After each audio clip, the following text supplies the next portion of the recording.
तुम बहन और भाइयों, तुम देख रहे हो हरियाणवी बैठक। हरियाणवी बैठक में आज हैं हमारे मेहमान राव साजिद कमर साहब।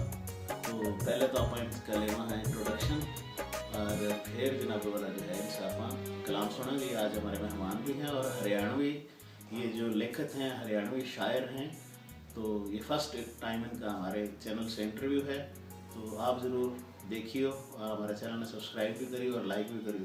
जी कमर साहब, अपना थोड़ा तारफ दे दो हरियाणा का पीछे से और इधर का मौजूदा। मैं असल नाम तो मेरा राना अयूब है और कमर साजिद जो है तखल्लुस है। और फिलहाल मैं को मुल्तान इलेक्ट्रिक सप्लाई कॉरपोरेशन में एडिशनल सुपरिटेंडेंट इंजीनियर हूँ। तालीम इंजीनियर और MBA है मेरी। और रहने वाला मैं बेसिकली लोधरा का हूँ। इस वक्त लोधरा हूँ, लेकिन पहला जो है खानेवाल के नज़दीक गांव है बिलावलपुर, उसमें रहूँ था।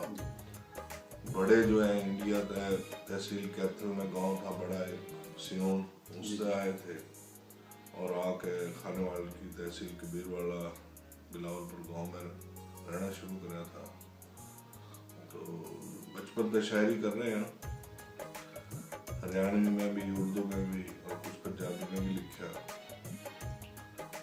तो ये मेरा ताल्लुक है।